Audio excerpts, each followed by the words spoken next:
My name is Caitlin Rydell, and I'll be running everything in the background for our session today. Now let's get things started. I'm pleased to introduce today's presenter, Dr. Arin Levy. Arin is a percussionist and improviser based in Denver, Colorado, working as an account specialist with MakeMusic. Within this role, they work closely with educators and administrators, primarily in the southeastern United States, to implement MakeMusic Cloud seamlessly into the classroom. Before coming to MakeMusic, they spent a decade focused on teaching percussion throughout the Midwest and Southeast, from elementary school through college, most notably at the University of Alabama. Although Arin is no longer active in the classroom, music education remains a staple in Arin's life through the passion of technology. Thanks so much for being with us today, Arin. Thank you, Caitlin. I appreciate it. It's nice to be here. Yeah, I've been an educator. I've been with MakeMusic for about 3 years, and I've been an educator for many. So I'm really excited to be with you today and talk about Sight Reading Studio and its many benefits. So let's just jump right in with talking a little bit about the musical journey first. What does that look like? Whether you're a teacher with students or an individual learner practicing on your own, that starts with that same kind of idea of setting up goals for ourselves or for our students, right? And then the next thing that we want to do is provide instruction.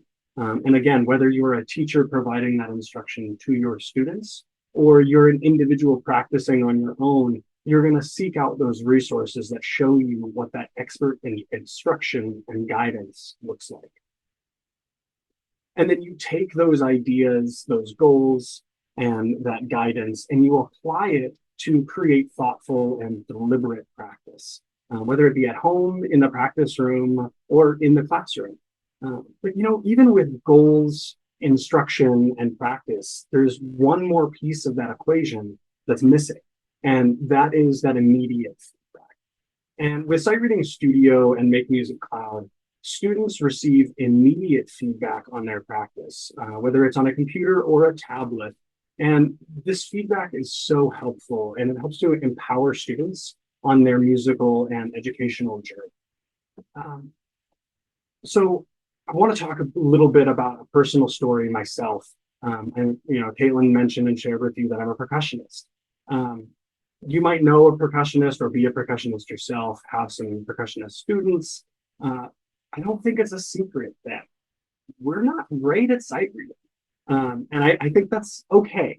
And really the reason there is that, when we're younger, we play a lot of rhythms. In our elementary or middle school bands, percussionists tend to play a lot more of the rhythmic stuff, and the wind players are going to dive into those melodic phrases.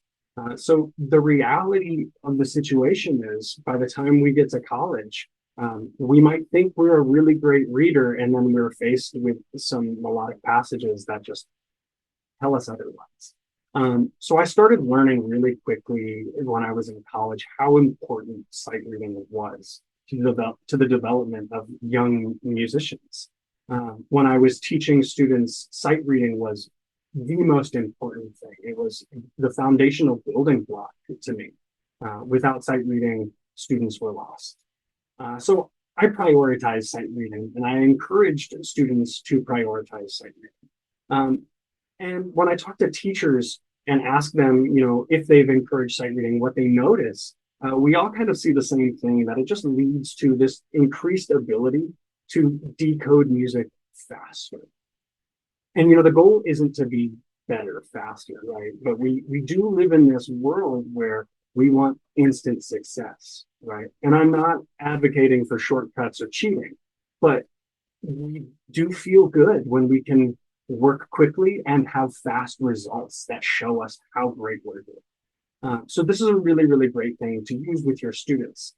So today we're going to talk about things that you can do with Sight Reading Studio, instead of viewing it as a daunting task, to start viewing it as something that is interesting and playful for you and your students. So Sight Reading Studio, if you've never heard of it before, maybe there's some users in here that use it very regularly, but Sight Reading Studio is our generating tool that helps to create an unlimited amount of sight reading examples. And that's really the key on infinite. So you can create your what we call a template. And after you customize it to suit your liking, you're able to regenerate an infinite amount of sight reading examples. So either you or your students can continue to practice forever. And that's really the goal, right? Just to continue practicing and not run out of stuff. I want to share a little success story, if I could, with you.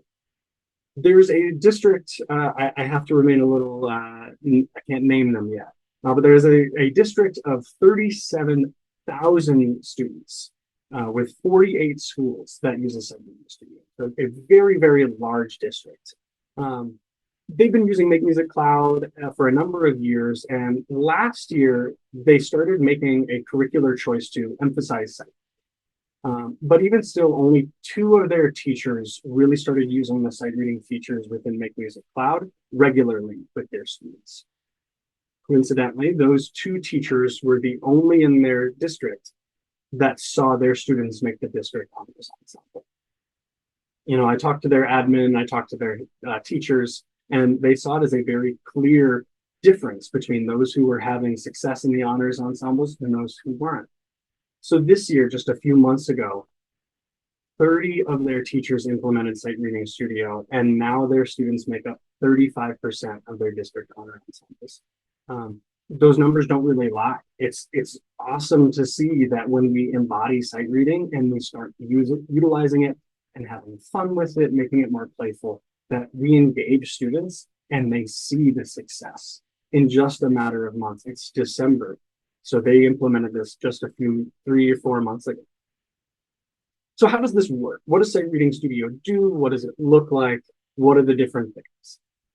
So I'll give you a brief tour in some slides before we jump over to the actual product, and you can see how that software works. So when you get started within Sight Reading Studio, you have the ability to either start a new template, upload one if you've got one saved, or open something recent. Like most software products, when you go up to the file menu, you'll see you can new, open recent, those different kind of buttons. Those function just as you're used to on any piece of software. For today, I want to focus on what it might look like if we were creating a new template. So when you do that, you're given 3 different options to either create from a list of instruments, and that can be looking through all of the different instruments that are available and just click and point, select the one that you want to use. You can choose from a list of predefined ensembles. Of course, all of the ensembles you can think of are in there: concert band, marching band, jazz band, whatever it might be. You can choose from a list of those predefined ensembles. Choir, and when it goes into choir, there's the SATB, SAB, SA plus piano. So you can really, really get in there and customize to your liking. The last option is from one of your classes. Teachers have the opportunity to create classes and enroll their students, and each of their student has listed on their account their primary instrument. So when you have that set up as a teacher, you can choose to create a new sight reading template from your class, and it will automatically build that score to the instrumentation of your class. A really, really helpful time saver. And then from there, you can select your different presets. So preset 1 to 10, those are our difficulty levels. Preset 1 would be half notes, whole notes, quarter notes. And then preset 10 would have a lot of very difficult rhythmic values, interval jumps, time signature changes, key changes, pretty much anything you can. You also have the ability to edit and customize a lot of the different granular things here, like your rhythm settings. You can specify time signature and specific rhythm patterns to include or exclude. Within your pitch settings, you have your key signature and your range that you can edit. And then your tempo and duration. So sometimes you might want to have a specific tempo, or sometimes you might want to have a tempo range. And like I said, we'll look at a little bit more of this once we actually jump over to the software. From there, you can stop, or you have the ability to edit things a little bit further. You can edit your interval and rhythmic options. Like I said, make them as detailed or widely customizable as you'd like. We have expressions like articulations, ornaments, dynamics, and slurs. So you can really start to play with how many slurs you use in a measure, how many staccato notes. Maybe your young band is just learning about staccatos. So you can introduce those into their sight reading examples. And then musicality options. This allows us to play with harmonic things where we might want to have everything very beautiful and have nice triads within our sight reading examples, if we have more than one voice, of course. And other options like being able to control the ensemble features and rhythmic lines if you want to have more than one part or if you want to have everybody reading in unison. So very, very customized. The next thing I want to talk about is the filing. And the big difference here that is really important to note is just the difference between templates and exercises. And what I want you to understand here is that a template is the collection of parameters that can be used to randomly generate multiple exercises. So those are the things that we've just looked at, all of those little parameters, the time signature, the rhythm settings, range, and all of that. Those are the parameters that you customize to create this sight reading template. If you were to assign this template to your students or practice a template, each time you practice, it will give you a brand new generated exercise every time. And I just alluded to the other half of that with exercise. Right? So the template was the thing that was going to give you a new exercise each time, those generated parameters. And the sight reading exercise is the specifically generated example from that template. So if you assign or practice an exercise, you're going to get that exact same piece of music every time. So the good thing there is you might find something that's really helpful and something that you really want your students to practice or you really want to practice. But then you practice it 4, 5, 6 times. It's no longer sight reading. So just know the difference between what you're getting into, whether it be the template or the exercise. Beyond that, the different file menu options are available to both the template or the exercise. So you can save this. When you save your template or exercise, it'll be available to you in what we call My Content, the content manager in your MakeMusic Cloud account. You can assign these things. Assignments are things that you as the teacher are sending to your students. So if you are not a teacher and you're an individual user, that one won't apply to you. Next, we know that universal symbol for share. So this gives you the opportunity to, maybe you're not a teacher, you're one of those individual users, but you have friends or colleagues that use the program. So you can create your sight reading template or exercise, and then you can share that with them. They can upload it and begin trying things out on their end. Lastly, those 3 dots, that universal symbol for more options. This gives us new, open, and download. New and open, those are things that we saw like at the very beginning when we start. We have those different file options. And then download, this actually would download either your template or exercise directly to your computer's hard drive. So this gives you the option to download that there and save it for future use, however you need. What does it look like on the other side, though, when you are playing or you are assigning this and your students are seeing it? They see a few different things that they want to check out first. One is they have to confirm their microphone, whether they're playing this through a microphone or through MIDI. Both are available. So maybe just confirm that. And then they'll see a short window giving them instructions. That's something that's saying, get ready. We need to check these settings. You're going to have 45 seconds to look it over. Once they confirm that they've read this, they'll see a blank staff pop up on the screen while it loads. And then that 45-second timer will start as soon as the sheet music appears. And you will have 45 seconds or however long you dictate to look over that example and get familiar with it. I usually encourage students to take a look at the time signature, the key signature, pay attention if there are any weird intervals or tempo changes, right? Things like that that encourage them to look at the whole piece and not necessarily read every note because they might run out of time. Once they play, as soon as that timer hits 0, it immediately starts counting them off, and they have to record, play back with the program, and get that immediate feedback. Right? So this is that part where we see these notes turn green or red or yellow, depending on how they worked. We can probably assume some of these. A green note is a note that got right. A red note is something that was incorrect. You can see some of those pitches were wrong. Some of them were just missed. And then those yellow notes, those show you what was early or late based on time. And so it gives you that immediate feedback. And in the top left corner there, you can see that this user actually got an 82%. And then you would have the option, depending on the assignment settings or practice settings that are set up for you, that you can continue to regenerate a new example for me. So from here, I want to pause and I want to jump over and actually make sure you can see what this looks like, and we'll go through that process together.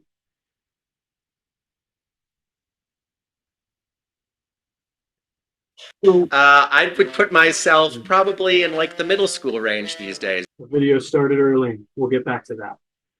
So when we first jump into Sight Reading Studio, we have that option, as I mentioned, to start a new template. And I'm going to choose right now to start from a list of instruments.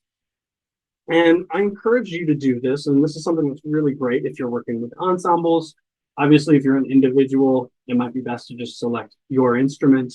But for people that are leading maybe a concert band or have different players in their ensembles, I'm going to encourage you to select flute, and then let's say B flat alto sax in the woodwinds. And then in the brass, we'll select F French horn, B flat trumpet, and trombone. And then lastly, from the percussion section, we can select snare. So what I've done here is set up a flex ensemble. If you're unfamiliar with a flex ensemble, this is something that gives us the opportunity where all different players can play.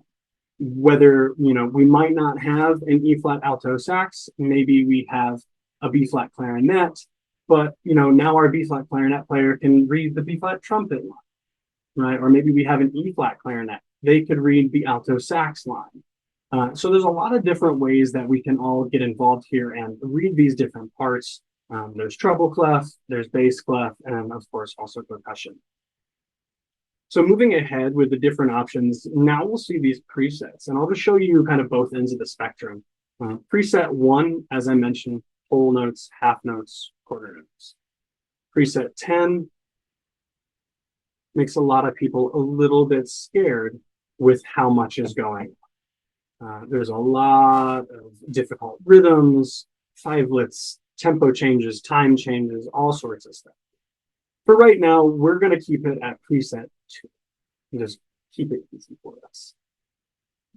So moving ahead, now you can select the different time signatures and different rhythms.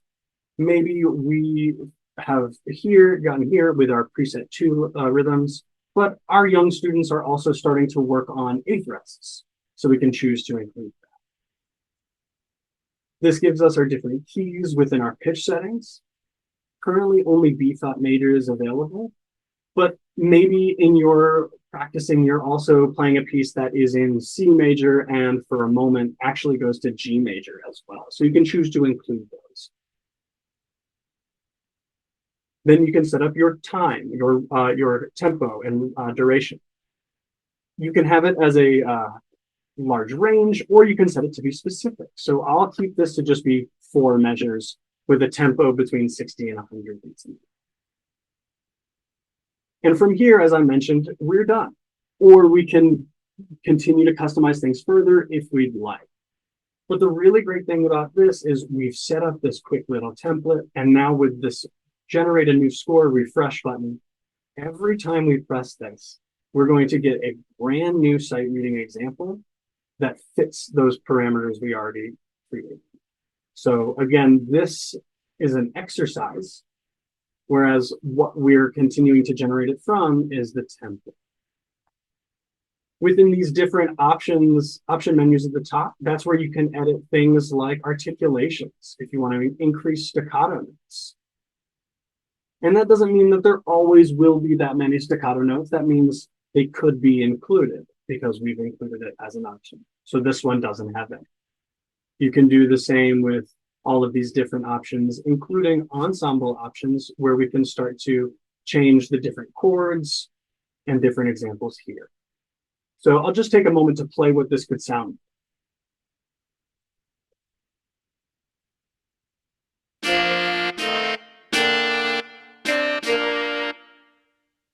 All right, so a nice short sight reading example, and we'll generate another one. Take a listen.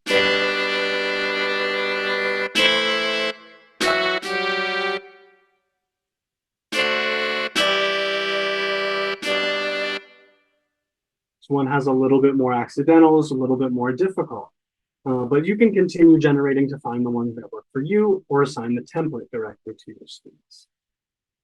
So when you assign that, I'll briefly show you what that looks like. You're going to choose to assign the template or the exercise.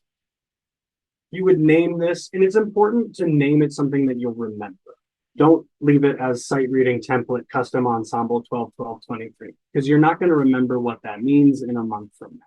Maybe you list off C, G, B flat, so you know that this template includes those keys.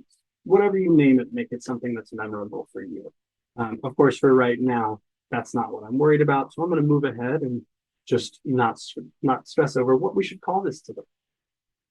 So this is going to come into our assigner, and we'll see that we can change the assignment name, give instructions, and like I said earlier, this is where you can mention. You'll have 45 seconds, take a look at the opening tempo, if there are any changes, difficult rhythms, things like that, give those instructions. You can edit this assignment here to be worth 50 points and mess with these different parameters for your assignment here. But the thing I really want to show you on this page is your timer. So as a sight reading assignment, you can set this anywhere from 0 to 300 seconds. So that's 5 minutes for us math majors out there. So anywhere in that range will help you and your students be allowed to, look over the assignment before they're forced to record it. And, maybe you set it to 3 minutes and you have a student who looks over it for a minute and they're ready to go. You can skip the rest of that timer and just jump right into recording so students don't have to sit there and wait in this time. So backing out of this, once you assign that, your students receive that, and I want to show you what they receive. Kind of what it looks like if you were to open something on your end, even if you weren't a student, if you wanted to practice.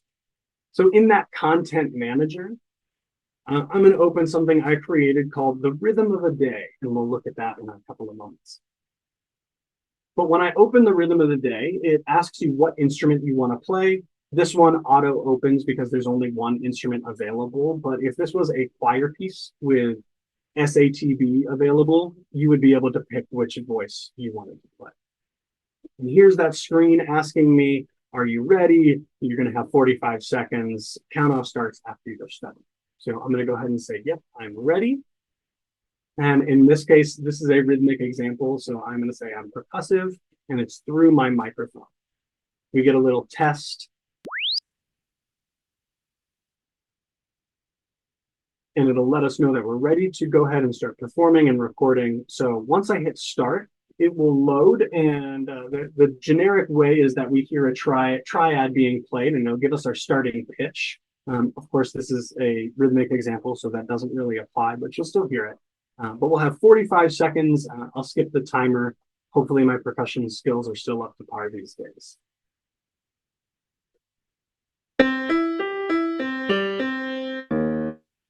So our timer up in the corner started counting down. We have this brand new example. Let's see how this works. I'll go ahead and skip this timer and give it a shot.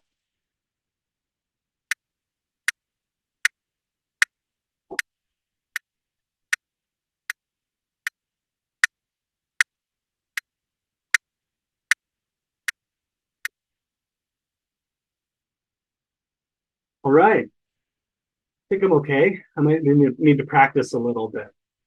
Obviously, I was trying to show you some of the different things that are available when you get a note right or when you get it wrong, and how those notes react to you immediately and give you that feedback that can inform your practice and your encouragement as you move forward. It tells you how much your score was, and if you want to be done or if you want to try it again and get a new exercise. If you choose new exercise, you'll go through that same process I just showed you, and a brand new piece will show up on the screen. We won't do that right now.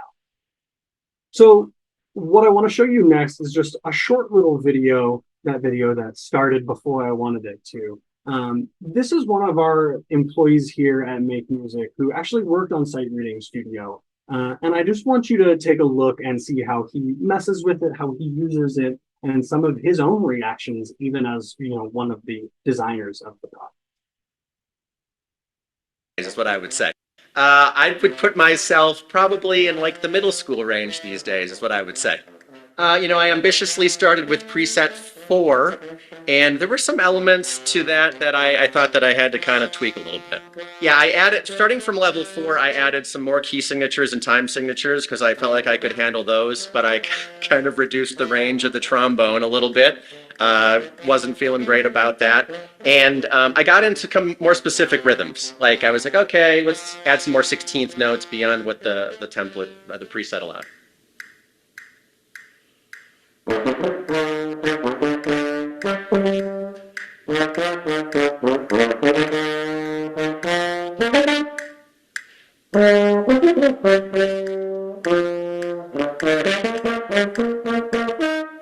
Nice. How'd you do? 87. So he said there at the end he got an 87. Right. So this is a really great tool, and it's a lot of fun. You see how fun that can be, even for adults who, are computer designers, software designers, worked on this stuff, and they're having fun and being challenged.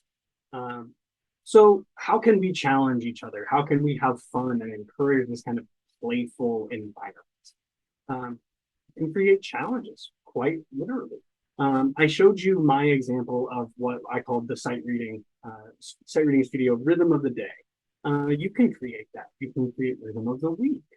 Maybe you have some other ideas where you want to create scale challenges, or be as creative as you want. Within the handout for today, you'll see the instructions on how to actually do this. Basically the slide that you see here, but a lot more in detail. So take a look at that handout if you're curious on how to create that challenge for Rhythm of the Day. But essentially, you'll choose to use one instrument. You could choose any pitched instrument, but I used claps so that I could just keep it simple, keep it one line, not even worry about the pitches on the page for the students. You can assign that template, and you can choose to assign it over and over again, whether you assign it every day or once a week. However you choose to do that, that might set up the most success for you or for your students. If you're a teacher, you have the ability to track that progress within the gradebook. So you can start seeing how your students are doing every day or every week, and you can actually see their improvement. I think sight reading is a really powerful way to measure improvement. If we try and practice one piece of music for 4 months, of course we're going to get better, right? But if we use the same template at the beginning of a practice session or beginning of a semester, and then at the end of the semester, we'll be able to see how much better we do very, very quickly. And this starts to give us different ways to encourage different kinds of competition and practice and challenging. And competition's not always bad. It can encourage a lot of learning and playful interaction between students. So maybe you have percussionists versus saxophones, or jazz band versus orchestra, and come up with different ways to encourage sight reading experience. Myself as a drummer, we love our games. We love to play games, whether it's on purpose or disrupting rehearsal. Sorry to the band directors that are here today that have to deal with percussionists in the back of the room. But one thing I want to talk about with percussionists and why it's so fun. Last month, we were at the Percussive Arts Society convention in Indianapolis, and we saw a ton of students there. We had Sight Reading Studio set up with a MIDI drum pad and a small MIDI keyboard that people could come up and play. And, not a lot of people knew it was sight reading. We didn't really expect to be hosting a sight reading challenge. We were just hoping people would play and have fun and experience the thing. And before we knew it, students would walk up, pick up sticks, and I'd say, "Do you want to try some sight reading?" And they'd get scared, and then they'd try it, and then they'd go away and come back with their 10 friends and try it. And then tomorrow they'd come back with their entire percussion section and try it again. It was crazy to me to see these students challenging each other on their own just because they wanted to beat each other's scores, and they really enjoyed the game of, okay, I've got 45 seconds. And then something pops up on the screen and they just gotta go. No time to think about it. You just gotta try it. And what I really thought was quite humorous to me as an adult and somebody who's gone through this journey of liking sight reading, almost every student was scared to sight read and said, "I hate sight reading. I'm bad at sight reading. I don't want to do that. I get so terrified when I get assigned sight reading." And look at all of those smiling children. I've never seen a group of children excited and empowered to just sight read because, and they wanted to beat each other's score, and they just kept trying and trying. And I want to go again. I want to do it again. And they just stuck around. So it's just really, really nice. And I feel that joy, and I hope you can feel that joy that they feel in just having fun sight reading. So quickly, we're nearing the end of our time together. So I just want to recap some of the things that we've talked about. So Sight Reading Studio, it makes it easy to do what? It makes it easy to generate unlimited music based on the wide variety of parameters that you customize for yourself or for your students. It makes it easy to practice your generated pieces and receive that real-time feedback. We see how valuable that is, especially when we might not have a teacher. If we're individual practicers and learners on our own, we need that immediate feedback to help us improve. We can assign things, we can work with templates and exercises. Remember the difference between those two things. Assigning things to your students or practicing on your own both have tons of value. Using this to encourage playfulness and challenges, creating those rhythm of day, melodies of the day, different things that you can do to just encourage your students to get in there and play. And I don't mean play, I mean play, have fun, be children, and enjoy playing around. Some other great uses that you might come up with, expanding the range of advancing players. You might have a young student who is just starting out that can only go from C to G. And then as they get older, you can extend their range, or maybe the changing voice types, right? We know young altos might change to tenor or other way, right? So we want to be aware of that and expand these ranges. Note identification, maybe you're not actually conducting in the front of the room, but you're just generating a new example and then having your whole class together name the notes as you go through that example. We do have a number of college and university oral skills classes that are using this for sight singing, whether it be with solfege or with pitch names, and of course, melodic and rhythmic dictation as well. That's a way that can make this even more challenging and really start to encourage a whole different skill set. So there's a lot of ways that you can use Sight Reading Studio. And, I don't think any of us will get to the bottom of the well on what else is available. There's infinite amount of ways that you could use it. So if you come up with an idea that we haven't talked about today, I encourage you to share it with people. Go online and talk about it. Talk to your friends who might be using Sight Reading Studio and say, "Hey, have you used it this way? How are you using it?" So now I just want to open it up here if there's any questions. Maybe somebody wants to throw something in the chat on how they are using it successfully already. But now's a great time for us to just take some time and chat together and hear if we have any questions.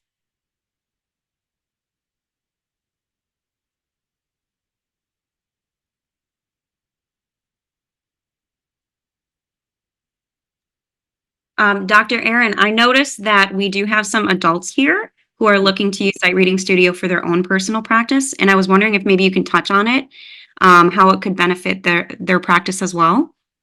Absolutely. Yeah, I haven't taught in a number of years, and I've really started to shift how I think about the teacher-student relationship. Um, and to that, I mean, I'm my own teacher now and my own student. So the only thing that really starts to become not available is the assignment. But you're still able to go in and do these things for yourself. When I was at PASIC last month, there was a college student who came back only when there were no young children because he wanted to come up and say, can we put it on preset 10? Can we take out this rhythm? I really want to improve this specific rhythm. I'm trying to work on it. So when you're setting up the templates, customizing it very specifically to meet your needs. It's not just preset 1 through 10. You start there and then you can edit it beyond that. So when I included that eighth rest, that's part of a preset 3, even though we were in preset 2. So customize things as deep and as much as you want. I can hop over into the software and show you that. But that's about as much as you would have customization over in the tool itself. But then how do you create games?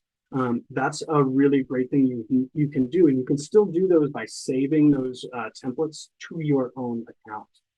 So when you create your template, you create rhythm a day, and you save it to your account.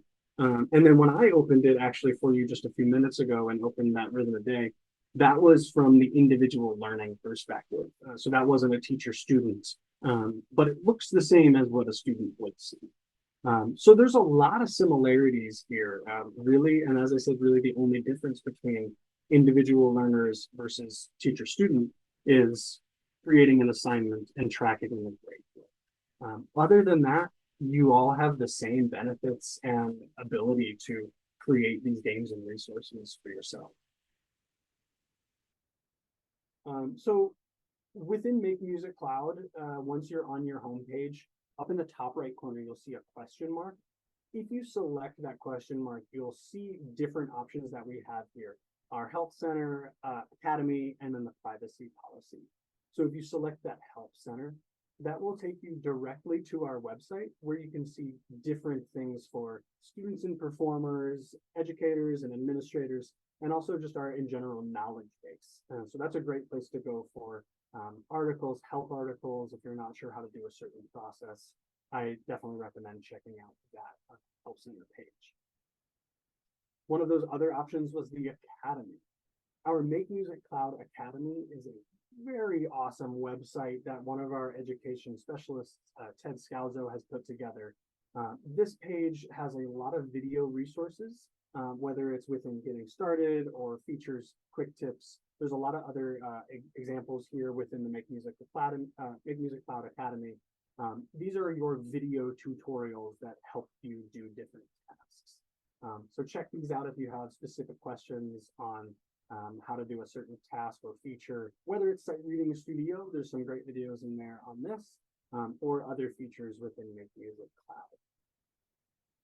And the last resource page that can be found on our website is really helpful if you have different things that you want to check out, whether it be for educator resources or parent resources. That one's a big one. Parents like to know what their students are up to. Students resources to help them know how to navigate the product on their end. And then events and clinics that will give you information towards things like this, what we're doing here today, as well as a bunch of other cool stuff that we do. So that is the end of this portion. Yeah, I'm going to jump back over and show you some of those things that I was talking about, and just how we can go a little bit deeper within MakeMusic Cloud. So I'm going to see, I think we have a flute player. So let me show you what flute looks like with a new template and how you can use this on yours. So from a list of instruments, we're going to go ahead and choose to use flute.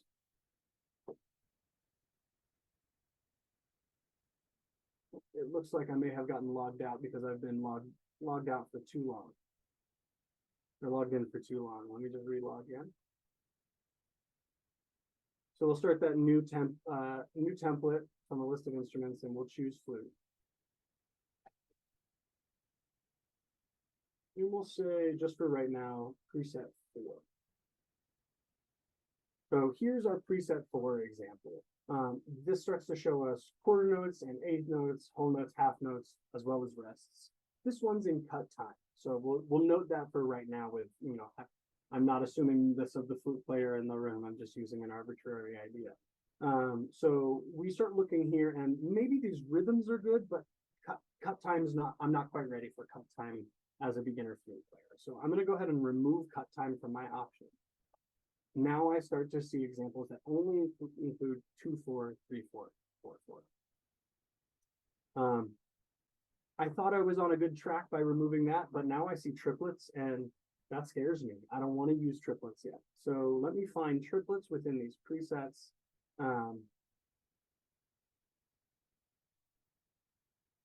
Well, that's interesting. Where are my triplets? We might have to come back and look at those from a different view, and I'll show you how we can do it. But we'll keep moving through here. I only want to work on F major. I'm a young student that just got introduced to F major, so I'm going to deselect everything but F major. And now every time I generate a new example, I'm going to be getting something that's in F major. So that helps me with that kind of process of setting up my parameters for my situation. I want this to be 90 beats a minute only, because that's a tempo that I want to work on right now. And I actually only want this to be 4 to 6 measures long. So now every example will be within those parameters, right? 4 to 6 measures long, quarter note equals 90. And again, it can be done here, or we can go back and start editing things a little bit further. So here are our rhythmic examples that we can customize a little bit further than just that first rhythm page. So when we look at our percussion rhythms, now we can see the things that are included. So in preset 4, I'll go ahead and turn off my triplet. And now I won't have triplets. There are so many different pages to exhaust within this that you can go through and customize all night. Right? We could be here for a long time doing that, which is great. It's so great for us as individuals. I won't take the time to do that together, but you can edit this as much as you'd like and find the things that really, really work for you. So if you come across with something that you didn't expect to see and you can't play yet and you're not ready for it, you can go back into that template that you've already created and edit that. So nothing is finalized. You can always re-edit and recreate new examples and new templates for yourself. I hope that shows us a little bit more of what we can do as individuals. I'm glad that was asked. I hope that was helpful for you. Is there any other questions before we let things go today? I really appreciate everything that you've asked and been here for today.